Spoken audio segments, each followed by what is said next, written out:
Something very important just happened in the silver market, and almost nobody is talking about it. No breaking news alerts, no viral headlines, no dramatic press conference. But behind the scenes, the Chicago Mercantile Exchange, the CME, quietly changed the rules of the game.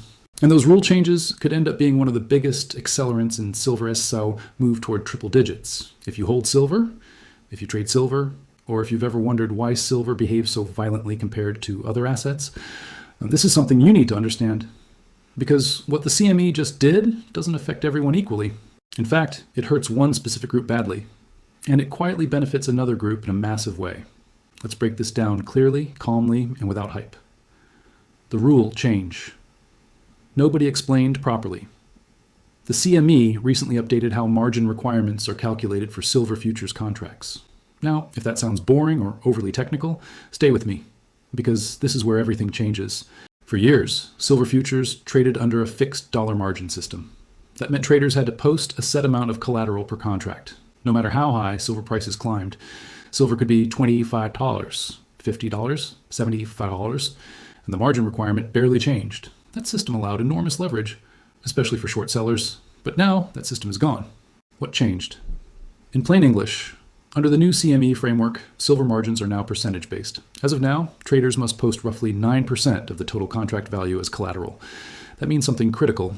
When silver prices rise, margin requirements rise automatically. Higher prices equal higher capital requirements, and leverage becomes more expensive exactly when volatility increases. This is not accidental. This is the CME protecting itself. But in doing so, it fundamentally changes silver market dynamics. Why the CME made this move? The CME doesn't care if silver goes up or down. Its job is to protect the clearinghouse, and silver has entered a period of extreme instability. We're dealing with multi-year physical supply deficits, exploding industrial demand from solar, EVs, and electronics, rising geopolitical tensions, currency instability, and historically high volatility.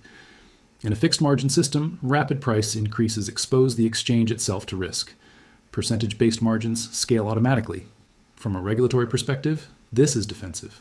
From a market perspective, this is a pressure cooker. Who gets hurt the most? Let's be very clear here.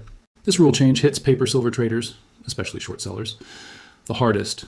That includes highly leveraged futures traders, algorithmic trading desks, momentum-based speculators, and most importantly, silver shorts. Short sellers are now in a brutal position. Here's why. Why silver shorts are now trapped. When silver rises, shorts suffer three simultaneous hits. First, their positions lose money instantly. Second, margin requirements rise automatically. Third, they must post additional collateral immediately. If they can't meet those margin calls, their positions are forcibly liquidated. That forced liquidation creates a feedback loop. Rising prices force short covering. Short covering pushes prices higher. Higher prices trigger even more margin calls. This is how commodity squeezes happen. And the higher silver goes, the more expensive it becomes to stay short. This is how explosive moves are born. Historically, commodities don't rise smoothly, they grind higher, then suddenly explode. Why? Because leverage hides risk until it doesn't. And once margin pressure starts building, it moves fast. Silver has already surged past levels many traders never expected. Now, with rising prices and rising margin costs, the short side is running out of room. This doesn't guarantee $100 silver tomorrow, but it absolutely changes the balance of risk. The key distinction. Everyone must understand. Now here is the most important part, and this is where most people get confused. These CME rule changes do not affect physical silver buyers at all, not even a little. If you own physical silver coins, physical silver bars, fully allocated metal, none of this applies to you. There are no margin calls, no leverage requirements, no forced liquidations, no counterparty exposure. You own the metal outright. The CME cannot change that. Paper silver versus physical silver. This is where the silver market splits in two. Paper silver is financial exposure. Physical silver is actual ownership. Paper silver can be margin called. Physical silver cannot. Paper silver depends on counterparties. Physical silver does not. Paper silver rules change constantly. Physical silver rules are simple. You own it or you don't. And ironically, by making paper silver more expensive to trade, the CME may have unintentionally strengthened physical silver's role in price discovery. The bigger picture and why this matters. Now, this margin rule change didn't happen in isolation. It's happening at a moment when silver fundamentals are already under extreme pressure. Global supply has failed to keep up with demand for multiple consecutive years. Industrial consumption remains elevated and non-negotiable. Mine supply responds slowly, even at higher prices. Silver is not like oil. You can't just flip a switch and produce more.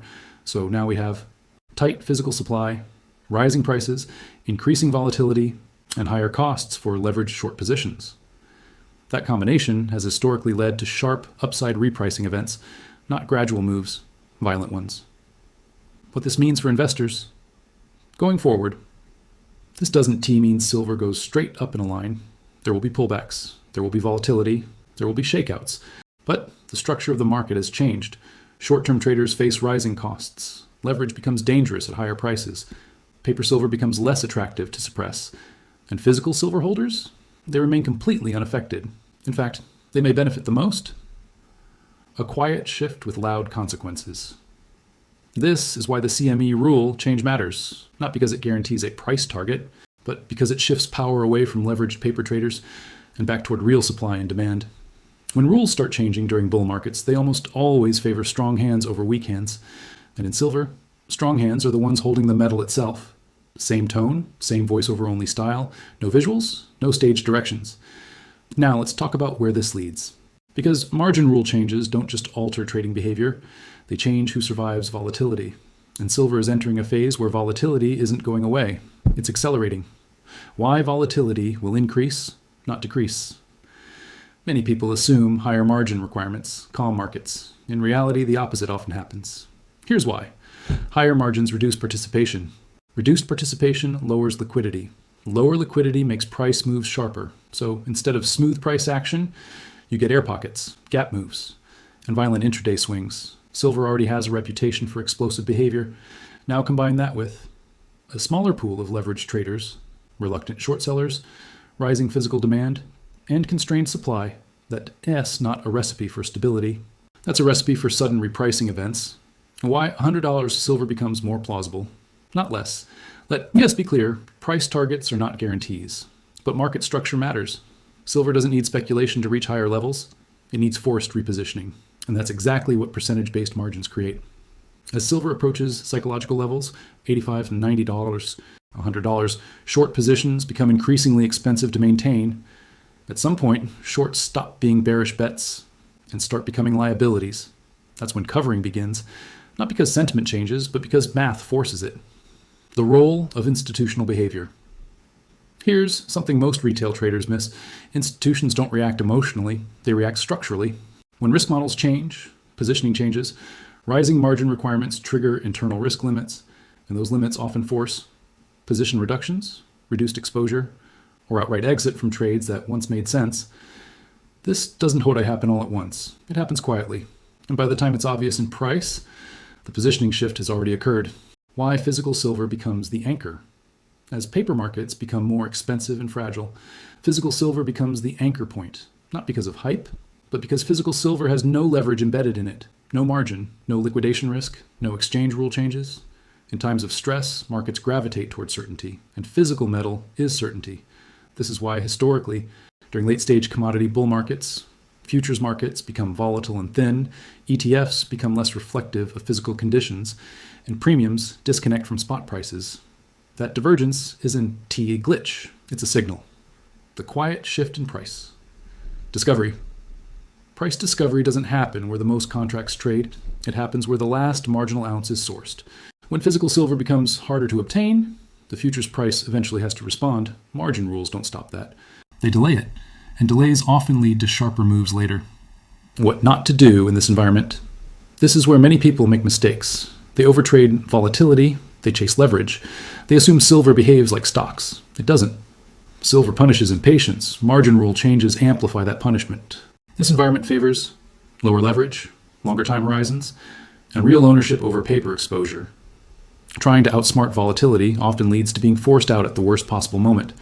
Why this isn't T8 about timing the top? A lot of viewers ask, isn't T-silver overextended? Maybe in the short term. But structurally, the forces pushing silver higher aren't speculative. They're industrial, monetary, and logistical. Margin rule changes don't end bull markets. They change how bull markets express themselves. Instead of orderly advances, you get compression followed by expansion, pressure followed by release. The psychological trap. ahead. Here's the trap many fall into. They wait for a perfect pullback. They assume silver must return to old levels. They underestimate structural changes. The markets don't owe anyone comfortable entries, especially not after rule changes. If silver pulls back, it will likely be fast and violent. If silver breaks higher, it may gap, not grind. Either way, leverage becomes dangerous. The takeaway. Most people miss the most important thing to understand isn't price, it's who controls the risk. Before, leverage traders controlled the short-term price. Now, rising margins shift control back toward capital-heavy participants, and physical holders sit outside that battlefield entirely. They aren't reacting, they're waiting. Why this matters beyond silver. This isn't just about one metal, it's about how financial systems respond when volatility rises and trust weakens. Exchanges protect themselves first. Rules change when stress appears. And when rules change mid-cycle, it's never neutral. Someone always benefits, and someone always pays the price. Final thought, silver doesn't need hype to move higher. It needs stress. And stress is exactly what rising margins, tight supply, and volatile macro conditions create. This isn't the end of the story. It's the beginning of a new chapter, one where leverage gets punished and real assets quietly regain relevance. Stay patient, stay informed, and most importantly, understand the structure behind the price. Because in silver, the structure always tells the story first.